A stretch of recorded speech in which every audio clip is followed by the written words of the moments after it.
ಏನು ಎಲ್ಲ ಗೃಹಲಕ್ಷ್ಮಿಯರಿಗೆ 4,000 ರೂಪಾಯಿ ಬಾಕಿ ಕಂತು ಹಣ ಜಮೆ ಆಗೋದಕ್ಕೆ ಶುರುವಾಯ್ತಾ? ಹೌದು ವೀಕ್ಷಕರೇ, 5 ದೊಡ್ಡ ಗುಡ್ ನ್ಯೂಸ್ ಬಂದಿದೆ. ರೇಷನ್ ಕಾರ್ಡ್ ಇದ್ದವರಿಗೆ, ಗೃಹಲಕ್ಷ್ಮಿಯರಿಗೆ, ಶಕ್ತಿ ಯೋಜನೆ ಮಹಿಳಾ ಫಲಾನುಭವಿಗಳಿಗೆ, ಬಂಗಾರ ಪ್ರಿಯರಿಗೆ. ವೀಕ್ಷಕರೇ, ಒಂದು ಕಡೆಗೆ ಮುಖ್ಯಮಂತ್ರಿ ಡಿ.ಕೆ. ಶಿವಕುಮಾರ್ ಅವರ ಹೊಸ ಹೇಳಿಕೆಗಳಾಗಿರ್ಬೋದು, ಈ ತಪ್ಪುಗಳನ್ನ ಮಾಡಿದ್ರೆ ಹಣ ಕೂಡ ಬರೋದಿಲ್ಲ. ದೊಡ್ಡ ಬ್ರೇಕಿಂಗ್ ನ್ಯೂಸ್ ಕೂಡ ಬರ್ತಾ ಇದೆ. ದಯವಿಟ್ಟು ವಿಡಿಯೋ ಪೂರ್ತಿಯಾಗಿ ನೋಡಿ. ಗೃಹಲಕ್ಷ್ಮಿಯರಾಗಿರ್ಲಿ, ರೇಷನ್ ಕಾರ್ಡ್ ಇದ್ದವರಾಗಿರ್ಲಿ, BPL ಕಾರ್ಡ್ ಇದ್ದವರು, ಅನ್ನಭಾಗ್ಯ ಫಲಾನುಭವಿಗಳಿಗೆ ಹೊಸ ನಿಯಮಗಳು, ಅಕ್ಕಿ ಜೊತೆಗೆ ಏನೆಲ್ಲ ಸಿಗುತ್ತೆ, ಯಾವ ತರ ವಿತರಣೆ ಮಾಡ್ತಾ ಇದ್ದಾರೆ, ಈಗ ಎಲ್ಲ ಒಂದು ಅಪ್ಡೇಟ್ ಕೂಡ ನಿಮಗೆ ಸಿಗಲಿದೆ.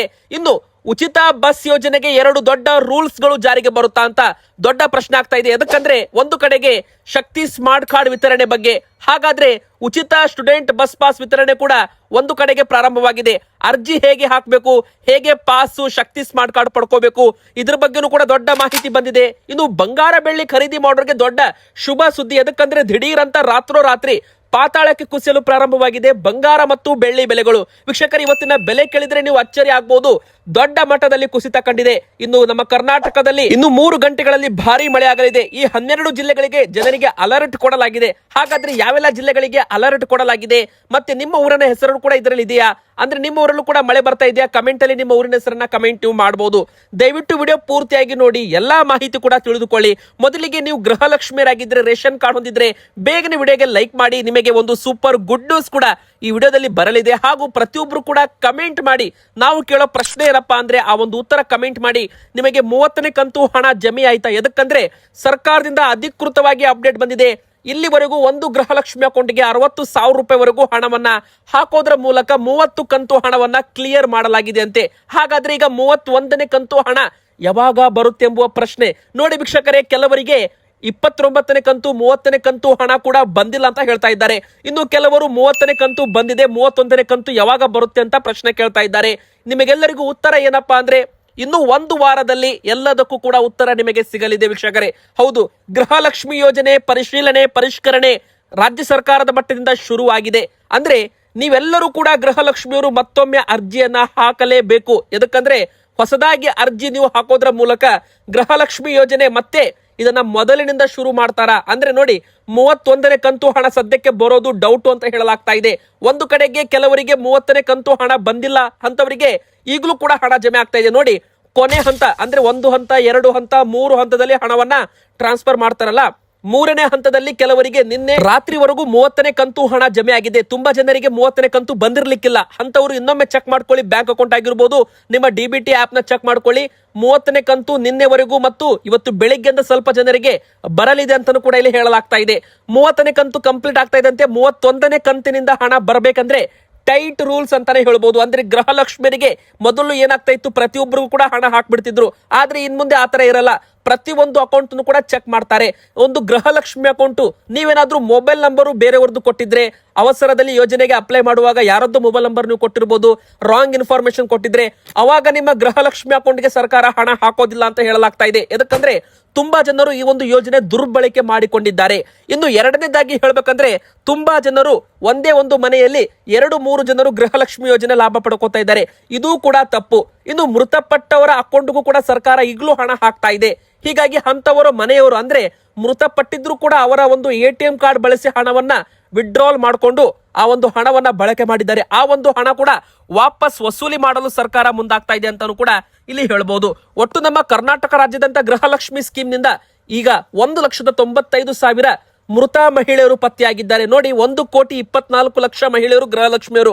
ಅದರಲ್ಲಿ 1,95,000 ಮಹಿಳೆಯರು ಗೃಹಲಕ್ಷ್ಮಿಯರು ಮರಣ ಹೊಂದಿದ್ದಾರೆ.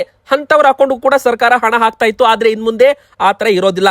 ಮತ್ತೆ ಈಗ 31ನೇ ಕಂತು ಹಣ ಬರ್ಬೇಕಂದ್ರೆ ನೀವು ಇನ್ನು 1 ವಾರದ ನಂತರ ಅರ್ಜಿ ಮತ್ತೊಮ್ಮೆ ಹಾಕ್ಬೇಕು. ಅರ್ಜಿ ಎಲ್ಲಿ ಹಾಕ್ಬೇಕು ಅಂದ್ರೆ, ನಿಮ್ಮ ಬಯೋಮೆಟ್ರಿಕ್ ನೀವು ಕೊಡಬೇಕಾಗುತ್ತೆ. ನಿಮ್ಮ ಹೆಬ್ಬಟ್ಟು ಗುರುತು ಕೊಟ್ಟು ಈ ಒಂದು ಯೋಜನೆಗೆ ಬಯೋಮೆಟ್ರಿಕ್ ನೀವು ಅಂದ್ರೆ ಆಧಾರ್ KYC ಕೂಡ ಮಾಡಿಸಬೇಕಾಗುತ್ತೆ ಗೃಹಲಕ್ಷ್ಮಿ ಯೋಜನೆಗೆ. ಅಂದ್ರೆ ನಿಮ್ಮ ಯೋಜನೆಗೆ ಮತ್ತೊಮ್ಮೆ ಒಂದು ಮರು ಪರಿಶೀಲನೆ ಅಂತಾನು ಕೂಡ ಇಲ್ಲಿ ಹೇಳ್ಬಹುದು. ಅಂದ್ರೆ ನಿಮ್ಮ ಹತ್ತಿರದ ನೀವು ಕರ್ನಾಟಕ 1 ಕೇಂದ್ರ, ಬೆಂಗಳೂರು 1 ಕೇಂದ್ರ, ಗ್ರಾಮ 1 ಕೇಂದ್ರ ಅಥವಾ ಬಾಪೂಜಿ ಸೇವಾ ಕೇಂದ್ರಗಳಿಗೆ ಹೋಗಬೇಕು. ಜಾತಿ ಪ್ರಮಾಣ ಪತ್ರದಲ್ಲಿನ RD ಸಂಖ್ಯೆ ಕೂಡ ನೀವು ನಮೂದಿಸಬೇಕಾಗುತ್ತೆ. ಹೀಗಾಗಿ ಜಾತಿ ಪ್ರಮಾಣ ಪತ್ರ ಇದ್ರೆ ಅದನ್ನ ತೆಗೆದಿಟ್ಕೊಳ್ಳಿ. ಇನ್ನು ಆಧಾರ್ ಕಾರ್ಡು ಮತ್ತೆ ನಿಮ್ಮ ಮೊಬೈಲ್ ಸಂಖ್ಯೆ ಕಡ್ಡಾಯ. ಬ್ಯಾಂಕ್ ಅಕೌಂಟ್ ಪಾಸ್ಬುಕ್, ನಿಮ್ಮ ಬ್ಯಾಂಕ್ ಅಕೌಂಟ್ಗೆ ಆಧಾರ್ ಸೀಡಿಂಗ್ ಕಡ್ಡಾಯವಾಗಿರಬೇಕು. ನೀವು ನಿಮ್ಮ ಒಂದು ಹತ್ತಿರದ ಕರ್ನಾಟಕ 1 ಕೇಂದ್ರಕ್ಕೆ ಹೋಗಿ ಹೆಬ್ಬಟ್ಟು ಗುರುತಾಗಿರ್ಬೋದು, ಕಣ್ಣಿನ ಸ್ಕ್ಯಾನ್, ಮುಖ ಸ್ಕ್ಯಾನ್ ಮಾಡಿ ನಿಮ್ಮ ಯೋಜನೆಗೆ ಮತ್ತೆ ಇಲ್ಲಿ ಚಾಲ್ತಿ ಮಾಡ್ತಾರೆ ಅಂತಾನು ಕೂಡ ಇಲ್ಲಿ ಹೇಳ್ಬೋದು. ಅಂದ್ರೆ ಆಕ್ಟಿವ್ ಮಾಡ್ತಾರೆ ಅಂತಾನು ಕೂಡ ಹೇಳ್ಬೋದು. ಆಕ್ಟಿವ್ ಆದ ನಂತರ 31ನೇ ಕಂತು ಹಣ ನಿಮ್ಮ ಅಕೌಂಟ್ಗೆ ಡೈರೆಕ್ಟ್ ಆಗಿ ಜಮೆ ಆಗುತ್ತೆ. ಅರ್ಹರಿಗೆ ಮಾತ್ರ, ಅನರ್ಹರಿಗೆ ಹಣ ಬರೋದಿಲ್ಲ. ಇನ್ನು ರೇಷನ್ ಕಾರ್ಡ್ ಇದ್ದವರಿಗೆ ಏನಪ್ಪಾ ಗುಡ್ ನ್ಯೂಸ್ ನೋಡಿ ವೀಕ್ಷಕರೇ, ನಿಮ್ಮ ಹತ್ರ BPL ಕಾರ್ಡ್ ಇರ್ಲಿ, ಅಂತ್ಯೋದಯ ಪಡಿತರ ಚೀಟಿ ಇದ್ರೂ ಕೂಡ ನಿಮಗೆ ಭರ್ಜರಿ ಸಿಹಿ ಸುದ್ದಿ ವೀಕ್ಷಕರೇ. ಅಂದ್ರೆ ಈಗ ನೋಡಿ, ರಾಗಿ ವಿತರಣೆಗೆ ಬ್ರೇಕ್ ಬೀಳಲಿದೆ ಅಂತೆ. ಸರ್ಕಾರದಿಂದ ಆಹಾರ ಇಲಾಖೆಯಿಂದ ದೊಡ್ಡ ಒಂದು ಸಿಹಿ ಸುದ್ದಿ. 10 ಕೆಜಿ ಅಕ್ಕಿ ವಿತರಣೆ ಮಾಡಲು ನ್ಯಾಯಬೆಲೆ ಅಂಗಡಿಗಳಿಗೆ ರಾಜ್ಯ ಸರ್ಕಾರ ಹೇಳಿದೆ ಅಂತೆ. ಅಂದ್ರೆ ಆಹಾರ ಇಲಾಖೆಯಿಂದ ಒಂದು ಅಪ್ಡೇಟ್ ಅಂತಾನೆ ಹೇಳ್ಬೋದು. ಒಂದು ಕಡೆಗೆ ರಾಗಿ ವಿತರಣೆ ಕೆಲವರು ಬೇಕಂತ ಹೇಳ್ತಾರೆ, ಕೆಲವರು ಬೇಡ ಅಂತ ಹೇಳ್ತಾರೆ. ಆಲ್ಮೋಸ್ಟ್ ತುಂಬಾ ಜನರು ರಾಗಿ ಬೇಡ, ಅಕ್ಕಿ ಕೊಡಿ ಅಂತ ಹೇಳ್ತಾ ಇದ್ರು. ಹೀಗಾಗಿ ಸೋಷಿಯಲ್ ಮೀಡಿಯಾಗಳಲ್ಲೂ ಕೂಡ ಅಕ್ಕಿ ವಿತರಣೆ ಮಾಡಬೇಕು ಅಂತ ತುಂಬಾ ಜನರು ಬೇಡಿಕೆ ಇಟ್ಟಿರೋ ಕಾರಣ ರಾಗಿ ವಿತರಣೆ ಅಂದ್ರೆ 2 ಕೆಜಿ ರಾಗಿ ಮತ್ತೆ 3 ಕೆಜಿ ಅಕ್ಕಿ ರಾಜ್ಯ ಸರ್ಕಾರ ವಿತರಣೆ ಮಾಡಬೇಕು ಅಂತ ಹೇಳ್ತಾ ಇತ್ತು.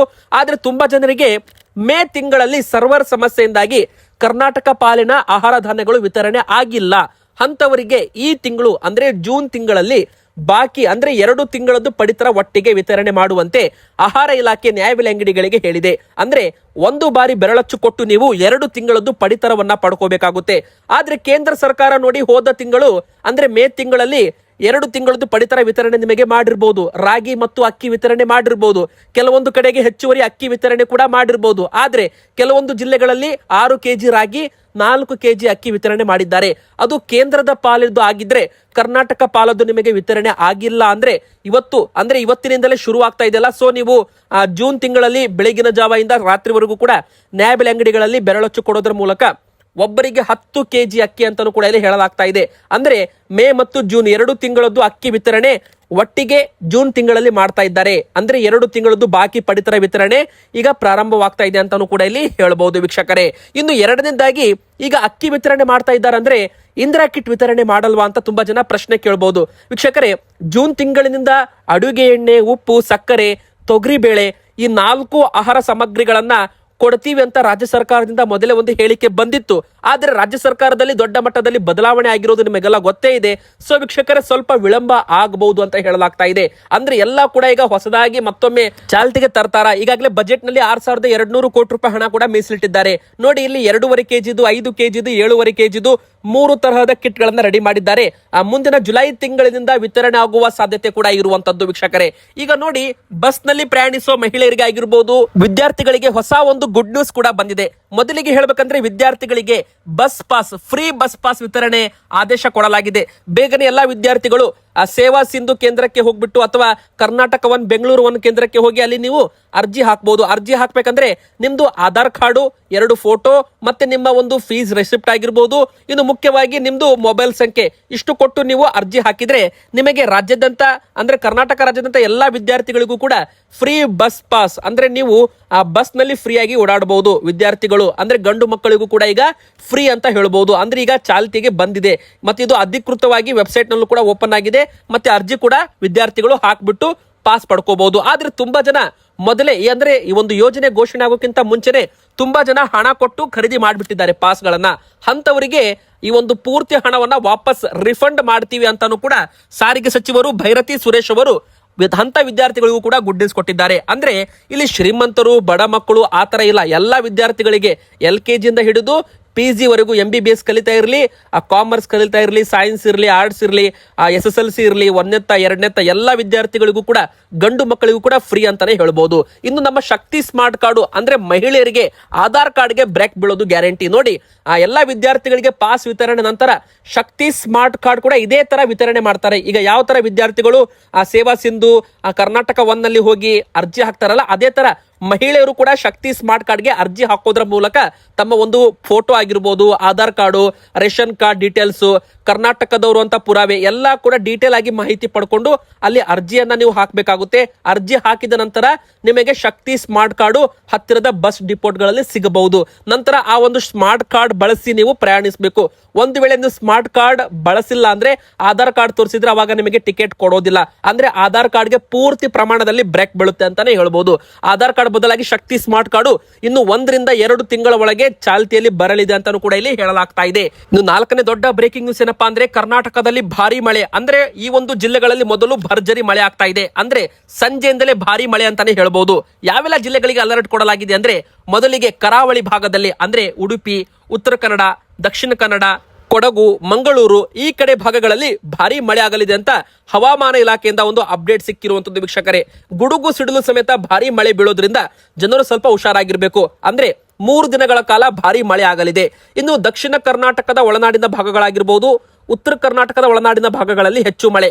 ಬೆಳಗಾವಿ, ವಿಜಯಪುರ, ಬಾಗಲಕೋಟೆ, ಕಲಬುರಗಿ ಸೇರಿದಂತೆ ಹಲವು ಜಿಲ್ಲೆಗಳಲ್ಲಿ ಭಾರಿ ಮಳೆ ಆಗುವ ಸಾಧ್ಯತೆ ಇದೆ. ಈ ಜಿಲ್ಲೆ ಜನರು ಕೂಡ ಸ್ವಲ್ಪ ಎಚ್ಚರವಾಗಿರಬೇಕು. ಇನ್ನು ಚಿಕ್ಕಮಗಳೂರು, ಕೊಡಗು, ಶಿವಮೊಗ್ಗ, ಹಾಸನ ಈ ಜಿಲ್ಲೆಗಳಲ್ಲೂ ಕೂಡ ಭಾರಿ ಮಳೆ ಆಗುತ್ತೆ. ಉತ್ತರ ಒಳನಾಡಿನ ಕೆಲ ಜಿಲ್ಲೆಗಳಲ್ಲಿ 40-50 ಕಿಲೋಮೀಟರ್ ವೇಗದಲ್ಲಿ ಗಾಳಿ ಬೀಸಲಿದ್ದು ಗುಡುಗು ಮಿಂಚು ಸಮೇತ ಭಾರಿ ಮಳೆ ಆಗೋದ್ರಿಂದ ಜನರು ಸ್ವಲ್ಪ ಹುಷಾರಾಗಿರ್ಬೇಕು ಅಂತಾನೂ ಕೂಡ ಇಲ್ಲಿ ಹೇಳಲಾಗಿದೆ ವೀಕ್ಷಕರೇ. ಇನ್ನು ಕೊನೆಯದಾಗಿ ನಿಮ್ಮ ಊರಲ್ಲೂ ಕೂಡ ಮಳೆ ಬರ್ತಾ ಇದ್ರೆ ನಿಮ್ಮ ಊರಿನ ಹೆಸರನ್ನ ಕಮೆಂಟ್ ಮಾಡಿ. ಇನ್ನು ಬಂಗಾರ ಬೆಳ್ಳಿ ಬೆಲೆ ಅಂತೂ ಭಾರಿ ಒಂದು ಇಳಿಕೆ ಆಗ್ತಾ ಇದೆ. ಹೌದು, ಮಲ್ಟಿ ಕಾಮೋಡಿಟಿ ಎಕ್ಸ್ಚೇಂಜ್ ಅಲ್ಲೂ ಕೂಡ ಇಳಿಕೆ ಆಗ್ತಾ ಇದೆ. ದಿಢೀರಂತ ಕುಸಿತ ಕಂಡಿದೆ ಬೆಳ್ಳಿ ಬೆಲೆ ಅಂತ ಹೇಳ್ಬೋದು. ಬೆಳ್ಳಿ ಬೆಲೆ ನೋಡಿ ಹೋದ ವಾರ 3,10,000 ರೂಪಾಯಿ ಇತ್ತಲ್ಲ, ಈ ವಾರ ಬರೋಬ್ಬರಿ 2,50,000 ರೂಪಾಯಿಗೆ ಓಪನ್ ಆಗ್ತಾ ಇದೆ. ಅಂದ್ರೆ ಹತ್ತತ್ರ ಏನಿಲ್ಲ ಅಂದ್ರೂ ಕೂಡ 60,000 ರೂಪಾಯಿಷ್ಟು ಕುಸಿತ ಕಂಡಿದೆ 1 kg ಬೆಳ್ಳಿ ಬೆಲೆ ಅಂತಾನೂ ಕೂಡ ಇಲ್ಲಿ ಹೇಳ್ಬಹುದು. ಇನ್ನು ಅದೇ ತರ ಬಂಗಾರದ ಬೆಲೆ ಕೂಡ ಭಾರಿ ಒಂದು ಇಳಿಕೆ ಕಂಡಿದೆ ವೀಕ್ಷಕರೇ. ಅಂದ್ರೆ ಸುಂಕ ಏರಿಕೆ ಮಾಡಿದಾಗ 1,65,000 ರೂಪಾಯಿ ಇದ್ದ ಬಂಗಾರ 10 ಗ್ರಾಮ್ಗೆ 1,48,000 ರೂಪಾಯಿ ತನಕ ಬಂದಿದೆ. ಹತ್ತತ್ರ ಏನಿಲ್ಲ ಅಂದ್ರೂ ಕೂಡ 14,000 ರೂಪಾಯಿಷ್ಟು ಕಳೆದ 10 ದಿನಗಳಲ್ಲಿ ಇಳಿಕೆ ಕಂಡಿದೆ. ಅಂದ್ರೆ ದೊಡ್ಡ ಮಟ್ಟದಲ್ಲಿ ಇಳಿಕೆ ಆಗಿದೆ ನೋಡಿ. ಬಂಗಾರ 15,000 ರೂಪಾಯಿಷ್ಟು ಇಳಿಕೆ ಕಂಡಿದೆ 10 ಗ್ರಾಮ್ ಮೇಲೆ. ಇನ್ನೊಂದು ಕಡೆಗೆ ಇದು ಒಂದು ತಿಂಗಳಲ್ಲಿ ಆಗಿರಬಹುದು. ಇನ್ನು ಬೆಳ್ಳಿ 1 kg ಮೇಲೆ 60,000 ರೂಪಾಯಿಷ್ಟು ಇಳಿಕೆ ಕಂಡಿದೆ. ಇನ್ನಷ್ಟು ಇಳಿಕೆ ಆಗುತ್ತೆ ಎಂಬುವ ಪ್ರಶ್ನೆ ಕೂಡ ಇದೆ. ಆದ್ರೆ ಜಾಗತಿಕ ಮಟ್ಟದಲ್ಲಿ ಅಮೆರಿಕ ಇರಾನ್ ಯುದ್ಧ ಕಾರಣ ಈ ಬಂಗಾರ ಬೆಳ್ಳಿ ಮಾರ್ಕೆಟ್ ತುಂಬಾ ಸಂಚಲನ ಮೂಡಿಸ್ತಾ ಇದೆ. ಇವತ್ತಿಗೆ ಇಷ್ಟ ಆಗಿತ್ತು. ನಿಮ್ಮ ಪ್ರಕಾರ ಬಂಗಾರದ ಬೆಲೆ ಎಷ್ಟಾಗಬೇಕು ಕಮೆಂಟ್ ಮಾಡಿ, ವಿಡಿಯೋಗೆ ಲೈಕ್ ಮಾಡಿ, ಚಾನಲ್ಗೆ ಸಬ್ಸ್ಕ್ರೈಬ್ ಆಗಿ.